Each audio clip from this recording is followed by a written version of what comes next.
This is Dontae Williams, and you're watching Dontae'S Boxing Nation. This is Showtime Sean Portman. Filipino Flash, Jessie Vargas. This is Al Bernstein. You're watching Dontae'S Boxing Nation. Hi, I'm Sugar Ray. Chick Shape. Search over last name more.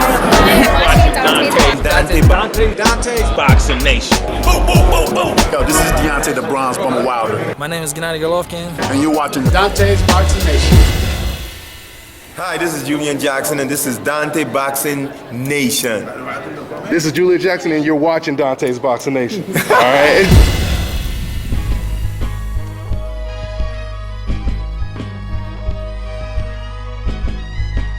Dontae'S Boxing Nation, what's going on, guys? You know, I originally planned on making this video following the fight yesterday, but because of my schedule getting extremely busy, I really didn't have time to do all the post videos that I wanted to do. So speaking of me being busy, I want you guys to be on the lookout for one of the best boxing documentaries ever made. It's called Number One in the Nation, and it's being produced by yours truly. So if you want to see the next Floyd Mayweather's, De La Hoya's, Keith Thurman's, this film is a must-see. It'll be coming out pretty soon. It'll take me some time. I'm putting it together very professionally, so the longer it takes for me to put it together, the better it's going to look. I'll be dropping the trailer for the film probably in the next couple days. It'll just be, you know, just a little taste of what's to come. So look out for that. Now with that out the way, let's go ahead and talk about this Vargas versus Sadam Ali fight. I want to say congratulations to Jessie Vargas for pulling off a very impressive knockout win over an undefeated, very good fighter, the number one contender, by the way, Sadam Ali. Now, even though there are still some holes in Jessie Vargas' game, which we're going to talk about in a minute, I still say it's an impressive performance because of the level of opposition. I mean, Sadam Ali is a very, very talented fighter. I've been following Sadam Ali since he was a little kid in the amateurs, fighting fighters like Gary Russell in the national tournaments. Sadam Ali is a very good fighter, and to say that you knocked him out, it gets no better than that. Now, if you watched last week's radio show, we talked about this fight on the show, and we all ended up picking Sadam Ali to win the fight. Everybody on the panel did. Matter of fact, if you didn't catch that show, go ahead and check it out. I'll try to throw the link on this video so you guys can click on it if I have some time. But like I said, we all picked Sadam Ali to win this fight. And let me explain why I thought Sadam Ali was going to win this fight. I thought Ali was going to win this fight because he seemed to have the better foot movement. Going into this fight, he seemed to have better foot movement. He seemed to be more of the slick fighter. So I'm thinking that he would be more intelligent. Not only that, but more consistent in the ring. What always concerns me with Jessie Vargas is sometimes it seems like Jessie Vargas, he can fall asleep in there. You know, when Jessie Vargas lets his hands go, he looks very impressive. But there's been rounds kind of like the Canelo situation. When Canelo was in there with someone who's his size and on his level, he may take rounds off, or he may take big chunks of the rounds off. That's what Jessie Vargas does on occasion. In fact, he actually did it in this fight as well. His trainer, Dewey Cooper, who was constantly telling Jessie Vargas in the corner, he was like, man, you got to make this a dog fight. You know, you're not throwing enough punches, you're not doing enough. You got to make this a dog fight. And when Dewey Cooper would say that to Jessie Vargas, it will fall on deaf ears because Jessie Vargas, he never made this a dog fight. It was always a chess match, but it was a very good chess match. It wasn't a boring fight at all. This was a very good fight. Once again, when Jessie Vargas lets his hands go, you know, he looks impressive. Jessie Vargas, he had a very impressive jab. He had a real stiff jab. And you can attribute that jab to Jessie Vargas landing that perfect right hand in the 9th round and stopping Sadam Ali.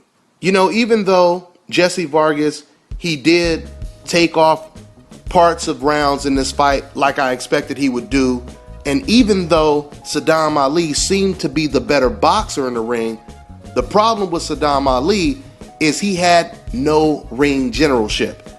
In other words, he could not control Jessie Vargas in the ring.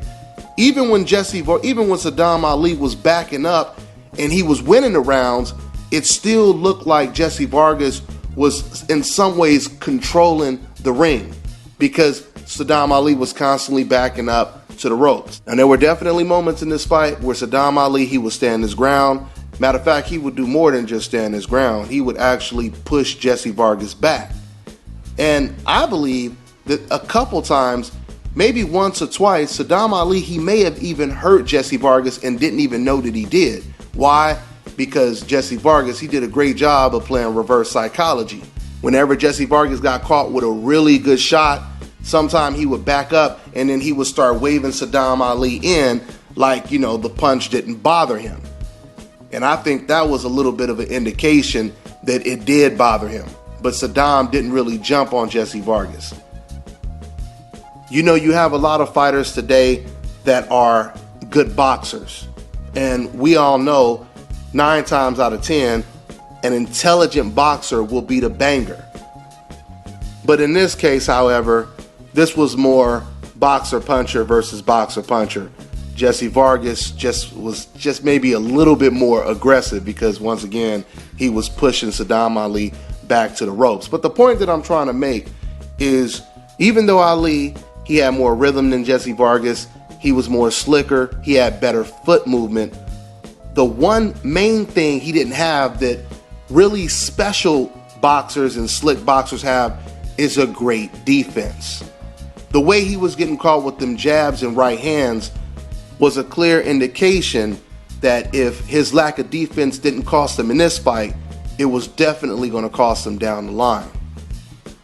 So once again, this is a very impressive win considering the opponent when it comes to Jessie Vargas.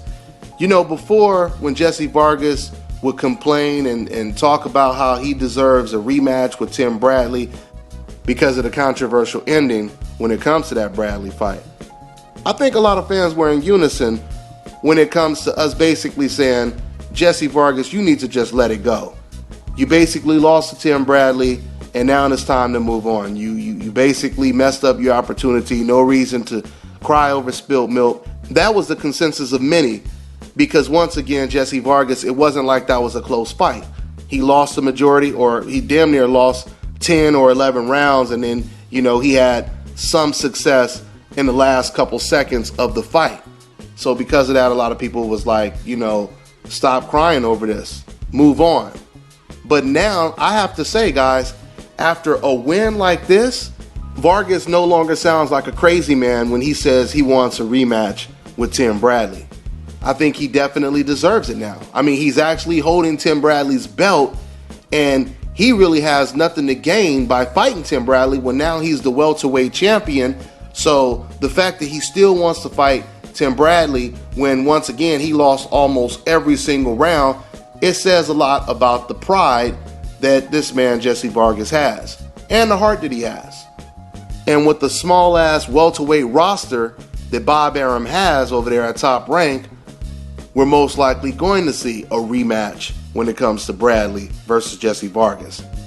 It's funny because speaking of the small roster that Top Rank and Bob Arum has when it comes to the welterweight division, and then you look at all of the welterweights and all of the fighters that Al Heyman has, it reminds me of an animated cartoon I watched, a movie called Over the Hedge. I don't know if you guys have ever watched that, but in that movie, the animals, they used to have this huge forest that they owned basically. And all of a sudden the humans came around and they built a city around the forest, and they only left the animals with damn near 25%, just a corner of the forest to live in. And this is pretty much what Al Heyman did to Bob Arum. He left Bob Arum with this small ass handful or corner of forest to move around in. Now, with that all being said, it is very unfortunate that now Jessie Vargas is the WBO welterweight champion of the world, and we probably will never get to see him fight the best welterweights in the world, like Keith Thurman, Sean Porter, Kell Brook. Hopefully we'll get to see him fight some of these guys, right? But when it comes to Bob Arum, I interviewed him and I asked him, I said, you know, with Al Haymon signing so many fighters, wouldn't it be beneficial for you guys to work together just for the sake of boxing, just for putting on the best fights for the fans? And Bob Arum's simple answer was no. And he walked away and left it at that. But see, if you guys look at Al Haymon, you'll notice Al Haymon is working with the other promoters. He's working with Eddie Hearn. He's worked with Golden Boy Promotions. He's worked with other promoters.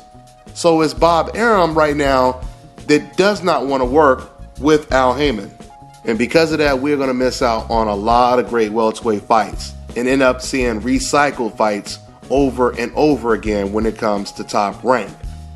We're seeing Pacquiao versus Bradley again, and now we're going to most likely see Jessie Vargas versus Bradley again as well. And I'm not saying that's a terrible fight, but once again, we want to see these guys in there with new, fresh talent. And the only way that's going to happen is if Bob Arum starts thinking more about the fans instead of the disdain that he has for Al Haymon. That's pretty much all I got. I'm on to the next one.